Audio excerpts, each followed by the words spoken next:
All right, let's see. This volume collects Amazing Spider-Man number 361 to 363, Amazing Spider-Man 378 to 380, Web of Spider-Man 101 to 103, Adjectiveless Spider-Man 35 to 7, Spectacular Spider-Man 201 to 3, and material from Spider-Man Unlimited number 1 to 2, and Amazing Spider-Man Annual number 28.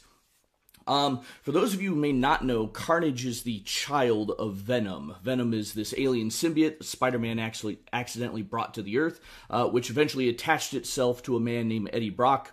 As for his powers, Carnage has super strength and can change the shape of his limbs, kind of like Mr. Fantastic, but not quite as extreme as Mr. Fantastic. He does have a weakness to heat and sound, kind of like Venom does.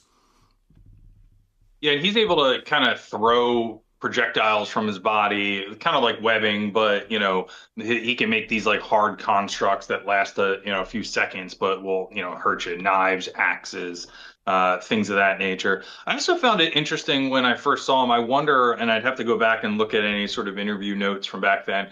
Did they sort of set him up as like Spider-Man's Joker? Because a lot of the ways he's drawn in those first couple of issues, the elongated face, the big smile, kind of just are very Joker-esque in that setup. You know, you say that, and that does kind of spark a memory that he was meant to be something very similar to that. Because they introduced Venom, and Venom was an incredibly popular character, but Venom still had a sense of morality, right? He didn't want to harm innocents. But who was it? Was it D. Mateus who brought us Carnage?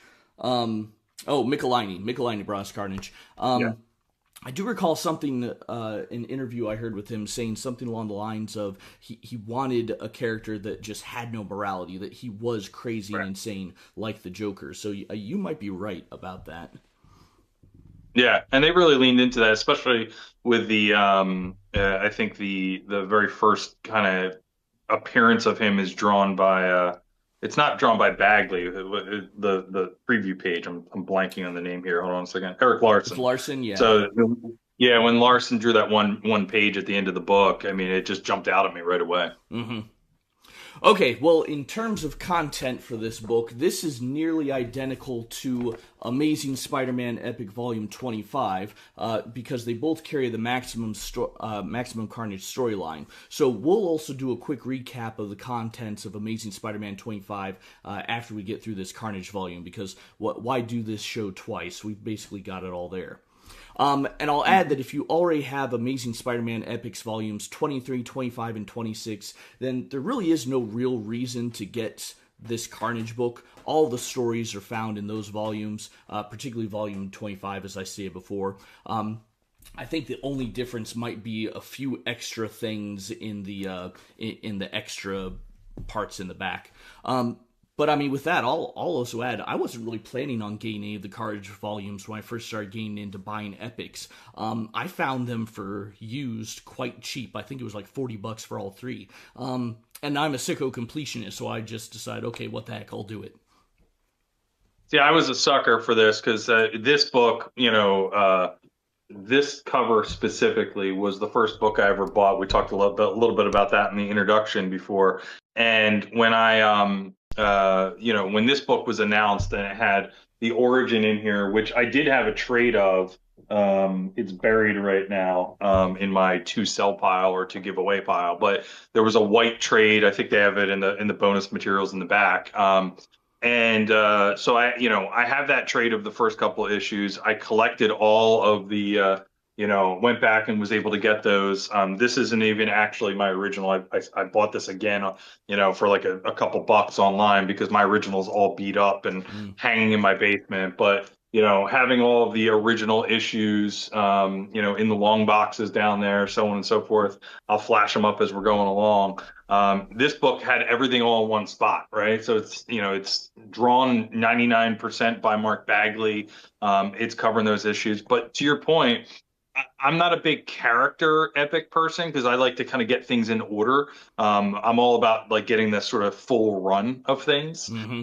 So yeah, it's great to have every appearance of Carnage, but if I'm getting Spider-Man epics, I'm already getting that anyway. But for me, I was always going to get this volume. There was no way I could not buy this just, based off of the cover, the art, and the nostalgia factor that I have there. That issue, let's go ahead and do a little review here. I will admit, I wasn't sure what I was going to think about this volume when I started reading it. I had not read Maximum Carnage in years. Obviously, the main story is that Maximum Carnage, which I had bought and read as the issues came out in the 90s. And that was tough to keep up with for a middle schooler. I remember at the time thinking that this was one of the greatest events in comics, but I also remember the success of the story setting the stage for more of these Spider-Man crossover stories with the Clone Saga that comes later, and my younger self just couldn't keep up with buying all those books. And I eventually became disillusioned with comics in general for a while, not because of Maximum Carnage, but because of the Clone Saga. The origin of Carnage is fine. It was an opportunity to build upon the success of Venom, but to create a true villain that had no sense of morality at all, which was feeding into all things extreme that defined the 90s. The Maximum Carnage storyline I actually still enjoyed. It has its flaws. The story is a little drawn out, and with multiple writers, it does seem like some are not sure where the previous issue left off, or some plot points were dropped by some writers but not others, such as Spider-Man's injured ribs. But this was a big event and even a cultural phenomenon at the time. Heck, we both mentioned our Maximum Carnage video games, which had a soundtrack provided by the band Green Jello, which, yes, it's spelled green jelly, but that's a whole mess. And I know green jello, whatever, doesn't mean anything today, but boy, back in the 90s, that was a big deal. Stoger, did you ever listen to the Three Little Pigs song by them?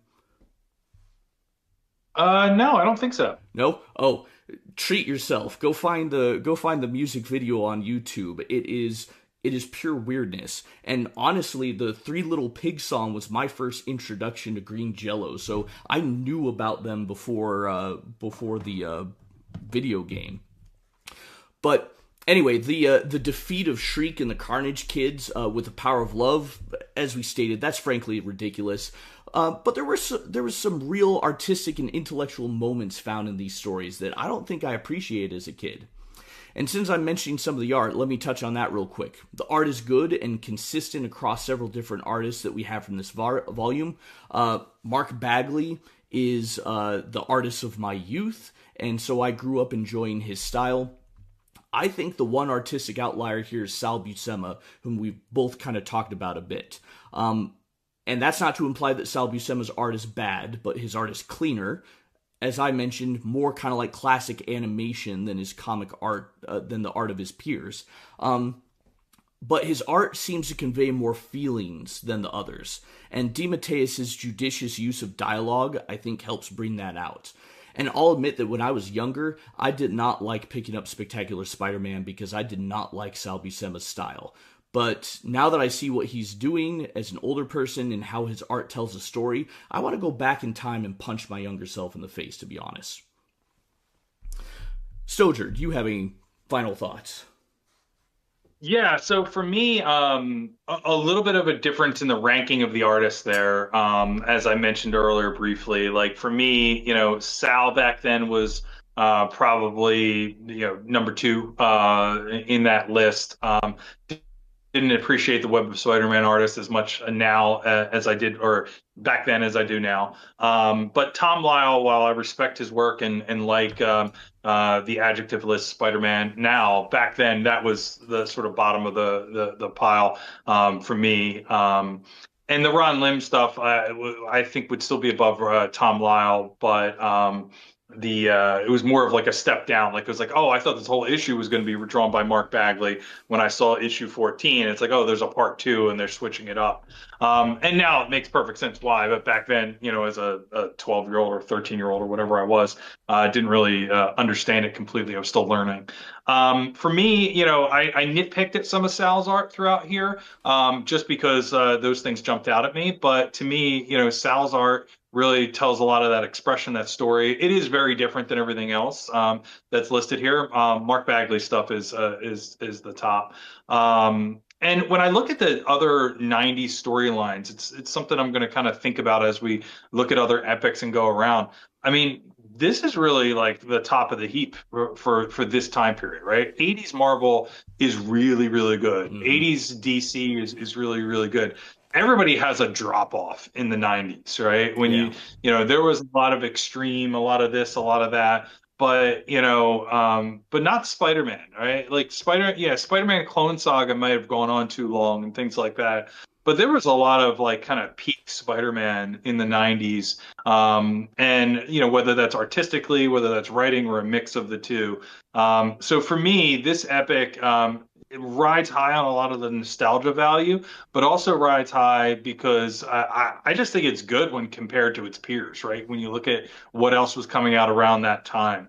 And while, yeah, the end of that storyline might be a little corny, and maybe this is blasphemous for other people to say, but like I enjoy this much more than like Operation Galactic Storm, which is like a 20-part crossover for Avengers. So I think this holds up. I think it's pretty good. I'd probably rate it on a personal scale, it's like a 9.5 out of 10. But as more of an objective scale, I'd say it's probably like an 8 out of 10 for me. Okay. You leaned into something perfectly that I just realized we forgot to talk about before the show, and I neglected to get set up in the preview here. So, yeah, in terms of rating, so you would give it. Okay, give me your hard rating. We're gonna make this I'm scientific. gonna go with 8 out of 10. You're giving it I'm an gonna 8 go out of 8 10. out of 10. Okay, I'm going to give it a 9 out of 10. Now, as stated, if you already have Amazing Spider-Man Volume 25, you don't necessarily need this volume, but same, I'm shocked at how well this actually stands up other than the Power of Love thing. I think, and I've been thinking about this, when it comes to rating these volumes, the modern epics are probably going to rate higher because they are built around having a single story last over a couple of issues. The older ones from like the 60s, 70s, and 80s, you're probably going to have more variance. And I agree with you, 80s Marvel is fantastic, but there's probably going to be some down issues that'll pull it down and some good issues that'll bring it up. This one is almost one whole contained story, even though we have a couple of different authors, and I think that actually helps with rating it a bit higher, in my mind.